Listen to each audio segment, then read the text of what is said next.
Let me first of all thank all of you for being here. I appreciate that. And what I want to do today is to talk about a very serious event that happened here at St. Clair County just recently, because a certain employee did not follow procedure, and a serious offender was able to manipulate the system and get out of jail. Our system failed in many ways, and we're going to fix it, and hopefully that this never happens again. The correctional officer that was involved in this situation has been dealt with by myself.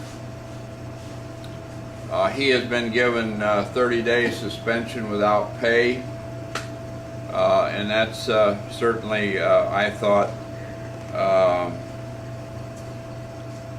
pretty good, or rather I should say something that he should remember for a long time, and that's kind of what I shared with him. The embarrassment that was brought on from myself on down to all the employees and the department. I think that's a substantial cost in these times we're in. I guess all of you are going through some of this, I know, in your industry, and so the loss of a month's pay is, I think, is quite a blow to any of us. I think attention to detail is essential for our booking officers, anybody that works in a jail.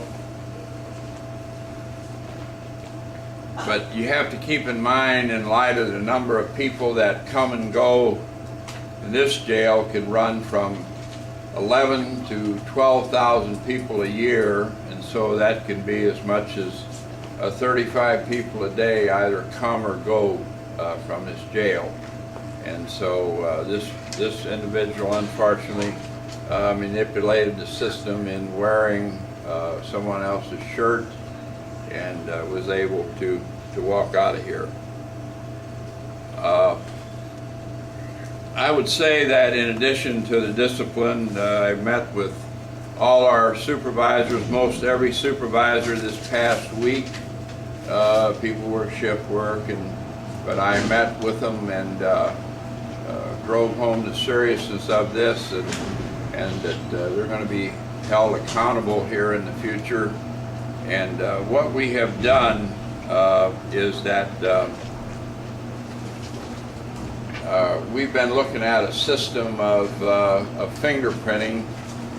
Other jails have this system whereby when you're booked in, you put your thumb in there and the fingerprint's recorded, and when you leave, you put your thumb in there and it's recorded. And if these two thumbprints don't match, then an alarm goes off. That's rather an expensive equipment, but I'm going to be talking to our county board people, and see if there's a way that we can purchase that equipment. In the meantime, we have designed a system where each and every person that is released from this jail is going to have to be signed off by two people, one of them being a supervisor. And so supervisors now, and we've already put this in effect, supervisors come and they can look at the picture and the person, and then they sign off, and so they're going to have a lot more responsibility. Obviously, that can be time consuming, and people sometimes, they come here to get relatives out, and you know, it's going to be maybe a little bit harder on them, but people are going to have to understand. You know, I've had some sleepless nights over this incident. This wasn't easy for me as the sheriff, and it certainly wasn't easy for the staff, but this is something that we're going to have to, that we're doing now.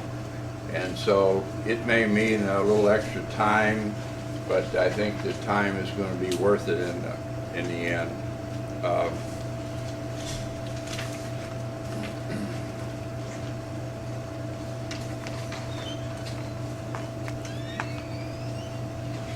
Additionally, since what this happened, the way this happened, I should say, and the fact that the siren, the escape siren, was not used, that seemed to upset some of the neighbors around here.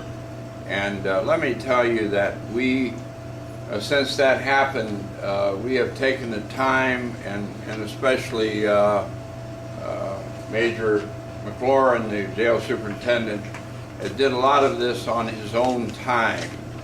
We went out and we visited about 60 homes, 60 residents right around the jail, and we explained what happened, the fact that we didn't sound the siren, and we give people reasons why. Because within 40 minutes at the most, we had found out not only that the wrong person was released here, but we knew he had been dropped off in the city of East St. Louis, and so we did not. Some people thought that maybe we should have.